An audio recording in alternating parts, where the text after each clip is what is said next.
एक कहानी के बारे में जानना चाहता हूँ मैं। एक कोई रमेश कालिया थे, 2005 में आप उनका एनकाउंटर करने निकले थे, और उनका एनकाउंटर करने निकले तो आप लोग की टीम जो है नकली बाराती और नकली दूल्हा और नकली दुल्हन बन गए। जो आपके यहाँ पुलिस वाली मैडम थी उनको दुल्हन बना दिया, और जो वहाँ एक कांस्टेबल थे उनको दूल्हा बना दिया, और पूरी शादी के बारात लेके निकले और उनके घर पे जाकर के फिर उनको पकड़ा आपने। तो ये मतलब ये कैसे करते हैं आप ये प्लानिंग?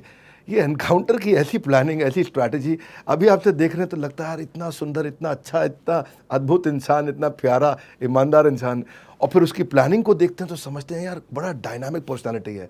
ये रमेश कालिया का किस्सा मैं जानना चाहूँगा। दरअसल रमेश कालिया जो था, ये था big don kind of person, big don. Criminals और डॉन में थोड़ा अंतर होता है। ये माफिया टाइप था। माफिया लोग क्या करते हैं कि वो खुद कुछ नहीं करते, करवाते हैं क्राइम। वो इशारों पे पैसे देके काम मतलब दिमाग से काम कराते हैं। और इतनी बड़ी उगाही करता था ये, और कोई भी इसके अगेंस्ट कंप्लेंट करने के लिए तैयार नहीं था। और ये इतना बड़ा माफिया डॉन था कि जैसे LDA का कोई प्रोजेक्ट चल रहा है, उस पर जो है एक ट्रक सीमेंट आके खड़ा हुआ, तो इसका एक आदमी जाएगा, ड्राइवर से बोलेगा ट्रक मोड़ ले, पूरा ट्रक मोड़ के कहीं भी भिजवा देगा, और LDA भी शिकायत नहीं करेगा। जैसे बड़े बड़े लोग हैं, ज़मीनें ले रखी हैं, वहाँ पे जाके इसने अपना एक झोपड़ा डाल दिया, तो वो ज़मीन कब्जा हो गई उसकी। हिम्मत ही नहीं पड़ती थी उसके पास जाने की। एंड जब हमारी टीम है, इससे पहले का जो एक्सपीरियंस बताता था कि जब हमारी टीम उसके पास जाने की कोशिश करती थी, उसने बिल्कुल ऐसी जगह पे अपना घर बनाया हुआ था कि उसके आसपास करीब 200 मीटर के एरिया में कुछ भी नहीं था, खुला हुआ था। एंड पूरा ग्राउंड था, ओपन एरिया, और वहाँ से भागने, जिधर भी आप, जैसे ही आप उसकी अप्रोच करोगे वो भाग जाएगा। जैसे ही आप उसके अप्रोच करोगे, उसके सामने से उसके घर से 200 मीटर दूर एक रास्ता जाता था। उस रास्ते पर अगर कोई गाड़ी भी खड़ी हो जाए तो उसके आदमी वहाँ पे खड़े रहते थे, पूछते थे गाड़ी क्यों खड़ी की, क्यों किसी गाड़ी को रुकने भी नहीं देता था वहाँ पर। तो उसको पकड़ पाना बहुत मुश्किल काम था।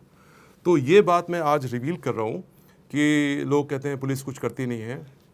आप यकीन मानिए, हमारी जो टीम थी, जिसमें जयप्रकाश थे, SKS प्रताप थे, विनोद शिरोही, बहुत सारे लोग थे जो कुछ नाम याद आ रहे हैं, जो लीडी थी पूनम, इन लोगों ने कभी दूधिया बन के दूध पे मोटरसाइकिल पे मॉर्निंग में उसके बहाने से बाकायदा टैंक लगाकर मिल्क का उस रास्ते से गए और मेंटल मैप बनाई, क्योंकि उस ज़माने में कैमरा में फ़ोन नहीं होता था, उसकी मैपिंग बनाई पूरी बाकायदा। सिमिलरली मॉर्निंग में लोटा लेकर जो है मैदान के बहाने से उस एरिया को रैकी किया। We did 1 month recce on this के अगर ये भागेगा तो किधर भागेगा। Lots of planning was done into it. And then finally ये सोचा बाहर साहब जाओगे कैसे, तो कोई तरीका नहीं था। एक ही तरीका, फिर किसी ने बोला कि ऐसा करते हैं शादी का लेके चलते हैं, तो शादी में थोड़े लोग कहेंगे शादी के बारात वाले लोग हैं, गाड़ी वाड़ी ख़राब हो गई होगी, तो वो प्लान किया।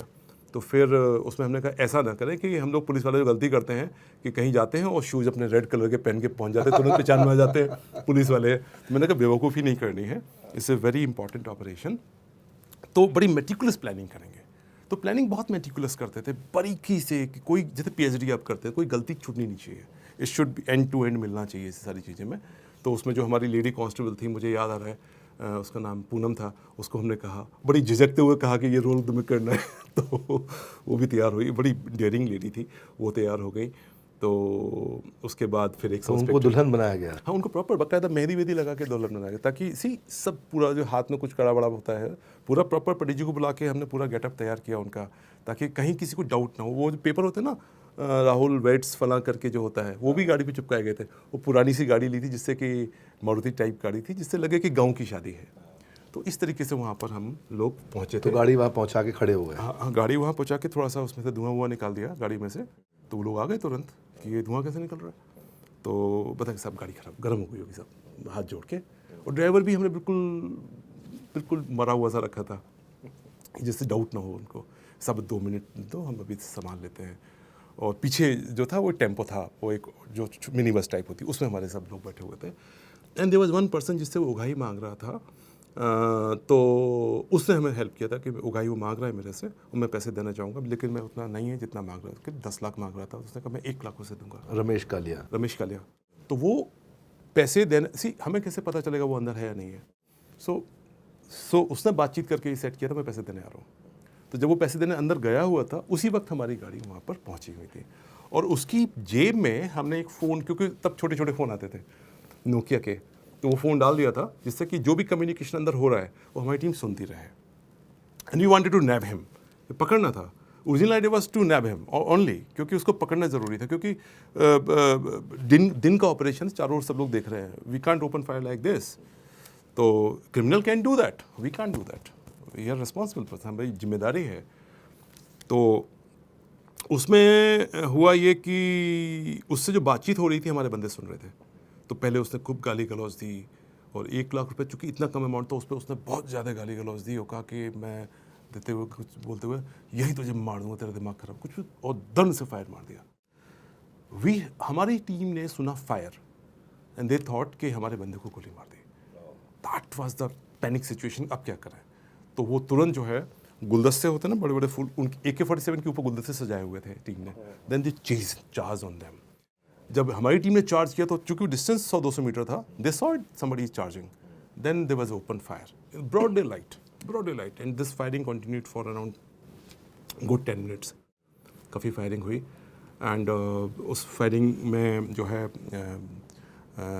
We were very well prepared. हमारे सब लोग, everyone, all of us were in bulletproof jackets, proper full jackets, complete jackets में थे, और साफे के नीचे हमारे हेलमेट्स जो बेल्ट होती है वो लगा रखी थी। तो it was a grand success. और उसके बाद उसका फ़ायदा ये हुआ कि उसके बाद लखनऊ में कोई माफिया क्रिमिनल का उधर आने का हिम्मत नहीं पड़ता था, क्योंकि जब डॉन ही चला गया तो फिर बाकी कोई क्या करेगा जाके। तो पब्लिक को बहुत राहत मिलती थी, उससे सुकून मिलता था, पब्लिक चैन से सोती थी। कई बार वो लोग आके बताते थे कि सर अब हम चैन से सो रहे हैं, तो अच्छा लगता था। इट गिव्स किक मिलती है आपको कि हाँ।